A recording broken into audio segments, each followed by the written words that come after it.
Hello and welcome to my channel. I'm Dr. Kate Boyd and today I'm going to talk with you about forearm rotation at the piano. So the first question I want to ask is, what is forearm rotation? Basically, forearm rotation is just this twisting motion like you're turning a doorknob or screwing in a light bulb. When I was a student, I got so confused about rotation. All my teachers told me to use it while I was playing the piano. Just like what I told you a second ago, they kept telling me it's the same motion you use to turn a doorknob and screw in a light bulb. This is true, but even so, I didn't totally understand how to apply it to my playing for quite a while. Now that I'm a professor and have been teaching the piano for so long, I found that there's a lot of confusion around rotation. I can confidently say that this is one of the top 5 technical things I work on with my students, which is why I'm including this topic in my series on foundations of technique. A lot of times there's confusion around where to use rotation in piano playing. Although rotation is a useful motion, it's not an all-purpose motion. It's a specific motion that's used for specific kinds of figures.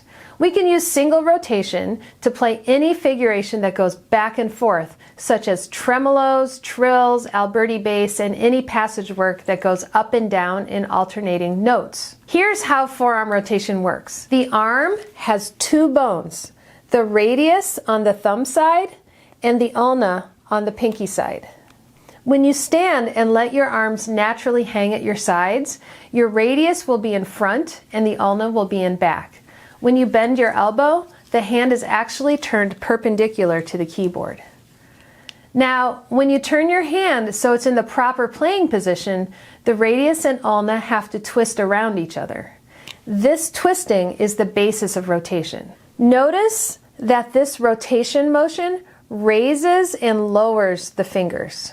The 2 biggest mistakes my students make when doing rotation are they move their elbow a lot when in fact the elbow should remain stationary, or they don't move their fingers in combination with the rotation motion.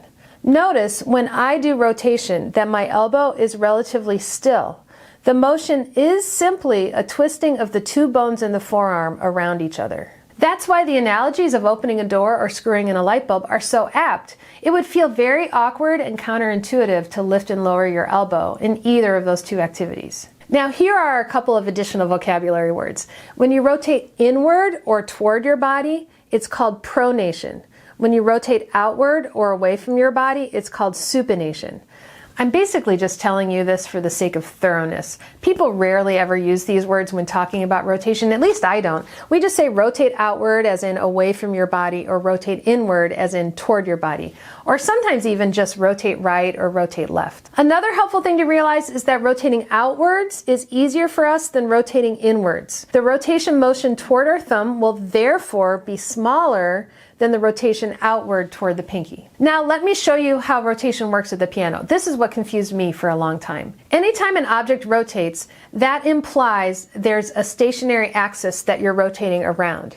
The earth rotates around its axis, and your forearm rotates around an axis as well. A lot of people say that rotation happens on an axis through the index finger or the middle of the hand. And it sometimes feels that way when you do rotation between certain fingers, such as between the thumb and 3rd finger or the 2nd and 4th fingers. However, when you stop and really examine what's happening in the arm, the axis of rotation is actually the ulna or the pinky, this bone. Here's how you can see what I'm talking about. When you rotate the radius and the ulna around each other, the bones are not both moving the same amount. In reality, the ulna, the bottom bone, stays stationary, relatively, and the radius, which is the top bone, rotates around it. You can try this right now and see what I mean. So put your hand up in the air like this, sideways, and then put your thumb on your ulna, on the pinky side, and then put your index finger and 3rd finger on the radius, which is the thumb side. Now rotate with your hand. You'll feel the radius, the top bone, slipping back and forth against your fingers, and you'll feel your thumb is relatively stationary. I actually found a really helpful analogy for this idea in a book by Thomas Mark, which is called What Every Pianist Needs to Know About the Body. And he suggests imagining your pinky or the outside of your hand as the spine of a book and rotating your hand around it. So this is what it looks like if this is the spine of the book, and we're going to rotate the book. So you can see the spine is stationary and the book is rotating around the spine. And so we'll do the same thing with the arm and rotate the hand around the pinky like this, just like the book. Imagining rotation like this will help prevent you from trying to initiate the motion with your elbow. When people imagine that the axis is around the index finger, I have noticed that they often try to rotate the whole arm around that axis. Here are a few quick pointers about rotation. As I said earlier, the elbow does not initiate the motion. Here's what it looks like when I'm rotating around the ulna, and notice my elbow is stationary. Secondly, rotation is something that requires looseness in the hand and the wrist. If your hand is flexed, it's extremely difficult to rotate it, and it sort of defeats the purpose. This is why I talked about hand position and wrist flexibility in 2 of my earlier videos in this series on technique. Notice also that when I rotate, the back of the hand tilts to the left and the right. This is one way to tell if you're actually doing forearm rotation. Sometimes I see students move their arm, but their hand doesn't actually tilt, and so they're not doing rotation. And fourth, when you rotate, you need to be sure to keep your fingertips firm and actually move your fingers from the third knuckle here, this knuckle here.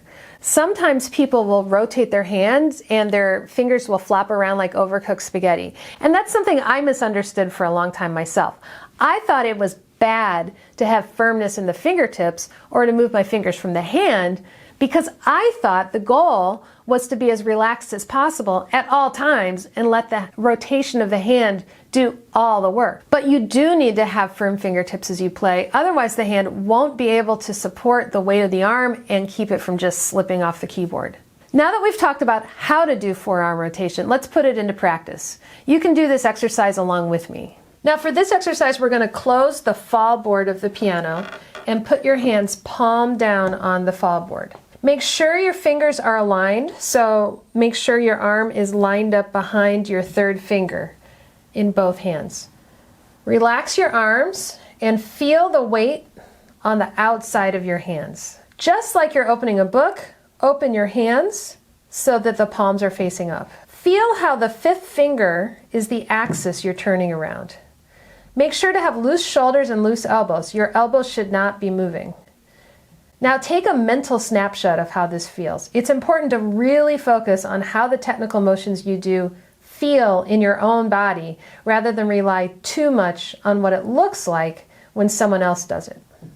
Learning how to use forearm rotation when playing the piano is helpful because it promotes ease. It allows the hand to move the fingers rather than isolating the fingers. And we know we don't want to isolate the fingers because it's one of our 3 principles that we talked about in my introductory video to this series. I've come up with 3 ways that using rotation helps you play the piano with more ease. First, we can twist our arms. We can rotate extremely quickly, faster and with more ease than we can just wiggle our fingers.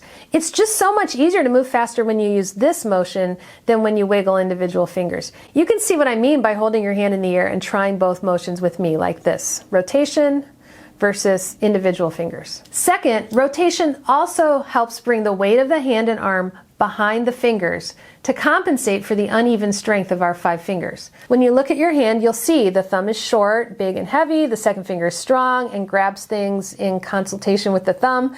The third is strong too and longer than the others. The 4th and 5th fingers are quite weak in comparison with the others.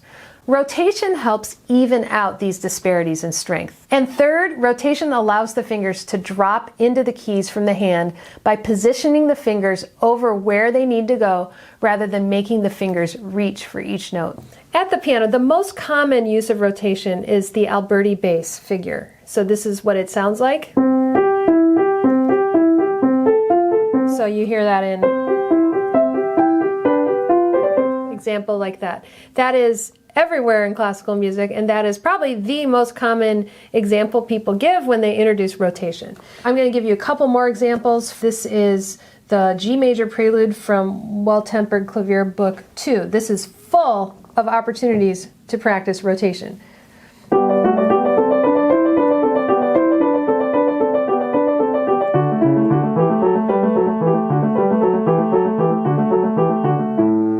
Here's what it looks like when I don't use rotation in that same example.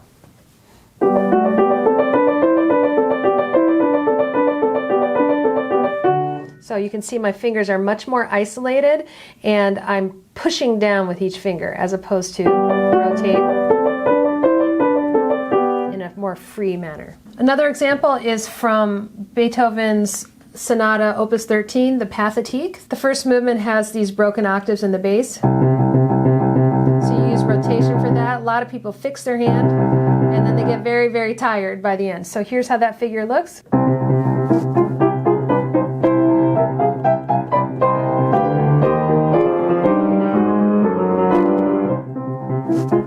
So you can see I'm rotating in the left hand. The motion of my hand when I do rotation allows me to have the feeling of kind of throwing my fingers into each note rather than having a lot of effort when I play. And that helps me in these principles. It helps me not isolate my fingers, and it also helps me let go of the instrument. Here are a few fun facts about rotation. The term forearm rotation was first coined by piano teacher and composer Tobias Mattei in the 19th century. You can rotate to and from your second, third, and fourth fingers from either direction, while you can only rotate away from your body into your fifth finger, and you can only rotate toward your body into your thumb because they're on the outsides of the hand. Classical piano repertoire is filled with examples of rotation. This is one of the fundamental technical skills that can really help you bring your playing to the next level. The smaller the interval or distance between the notes, the smaller the rotation motion will be. The kind of rotation I've been talking about today in this video is called single rotation. This is different from double rotation, which is related and is something that I might cover in a different video someday. As I mentioned at the beginning of this video, I've created a free downloadable PDF with exercises that go along with this series of videos. I've put a link to it in the description below. Meanwhile, please consider subscribing to my channel so you don't miss my upcoming videos. My next technique video will be about arm weight and weight transfer. I'll see you there. Happy practicing!